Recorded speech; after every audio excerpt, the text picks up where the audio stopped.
In today's video, we're going to go over the A-level part of kinetics, that is 3.9.1, and this covers Arrhenius and rate equations. Before we get started, it's really important that you go back over and you're happy with the AS part of kinetics, so that is collision theory and Maxwell-Boltzmann distribution. A lot of the base knowledge for this is what you will apply to solve problems that have rate equations and Arrhenius in them, and usually they tend to be integrated together, so it's important that you've got a good knowledge in that before you have a look at this.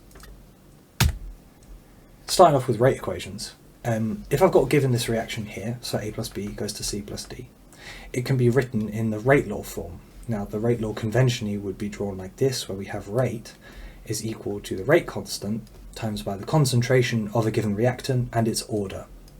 Now the order of the reaction can either be 0, first or second, and this is its dependence on the rate of concentration of the reactant.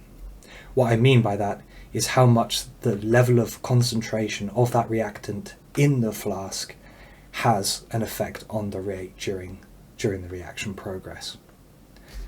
On the top right here, I've got three graphs which are the modelled versions of 0, first and second order, and take a second just to label them, and more importantly discuss with yourself why that is the case and what that actually means. Pause the video here, give it a little go. Okay, so if you figured them out, this is 0 order, this is first, and this is second. I made it a bit easy because I put them in order, but what's more importantly is we want to discuss what this actually means. So here, as the concentration of a specific reactant, let's just call it X, the rate doesn't change as the concentration changes, and that tells us it's 0 order, i.e. the reaction concentration has no effect on the rate. Here, it has a linear effect, and here it has an exponential effect. And that is the difference between first and second order. In a first order reaction, there's a linear increase as concentration increases, so does rate, whereas it is exponential for the second order reaction. Now, the most important thing for this part is to be able to distinguish between rate concentration graphs and concentration time graphs, because you'll be given questions in both formats and you need to make sure that you don't mix them up. Now concentration time graphs are a little more tricky, and that is because our 0 order looks like something like this, a straight line, and our first and second tend to look quite similar. Generally speaking, second will have a steeper curve, but the objective way to work this out is if you plot ln of the concentration, and that gives you a straight line graph, then you know that this reaction is first order. If you plot this and it doesn't give you a straight line graph, however you plot 1 over the concentration, that tells you that the reaction is second order. Usually you'll be given this information, but it's worth knowing in order to be able to have a go at some of these questions. Moving on from the rate law, and now that we can express a simple reaction in terms of its rate law, I'll just go back and make a brief note, by the way. A and B refer to the fact that reactants are the only thing that are affected in the rate law. Products do not appear in the rate law because we're talking about reaction kinetics.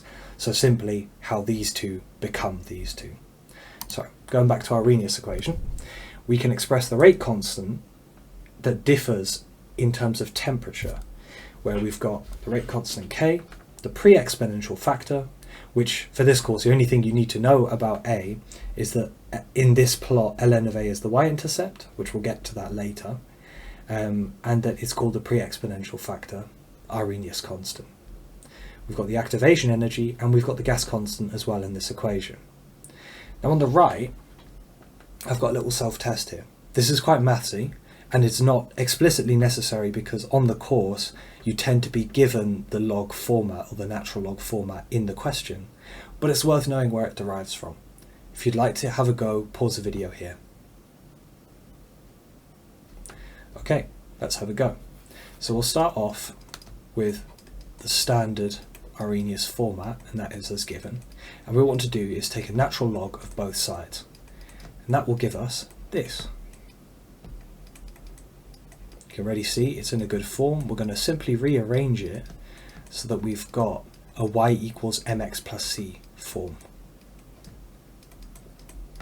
We can see that's a straight line graph. It obeys y equals mx plus c, where our x value is 1 over temperature, as seen here by this plot, and our y is ln k. This is a common question to come up, and the most important part of it is understanding that the gradient of this line corresponds to the activation energy over the gas constant. And that is where you will calculate your value of the gas constant from. Bear in mind, often you're given data sets or you're given a graph that you need to interpret. The best way, or most reliable way, to calculate the gradient here is to do y2 minus y1 over x2 minus x1, which comes from our GCSE and A-level maths. The rate of reaction I've popped down as a little definition at the bottom. Make sure you know this. It can come up as a definition question, just to grab a couple marks. So, let's have a go. We've got a long question here, and we've been asked in the first part to explain why the use of a large excess of hydrogen peroxide in this reaction and iodide means that the rate of reaction at a fixed temperature depends only on the concentration. Now, what we've been told here is that it's a large excess. Well, what does a large excess mean? That means that the change in concentration of both iodide and hydrogen peroxide is negligible.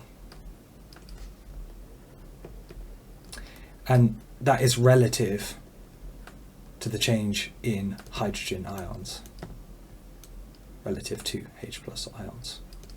And therefore we can say this is treated as constant. Now what does that mean in terms of rate laws? This means that it is zero order, i.e. the change in concentration has no effect on the rate. That's our first case there. Now, samples of the reaction mixture are removed at timed intervals and titrated with alkali to determine the concentration of hydrogen ions. State and explain what must be done to each sample before it is titrated with alkali. Well, before we titrate, if we've just done a reaction, we need to make sure that reaction's actually finished. This is a practical question. What is making sure that you understand about the titrations is that the reaction itself needs to be stopped. So we can stop the reaction. A practical way to describe this is sometimes saying quench, and we can either dilute or we can cool the reaction,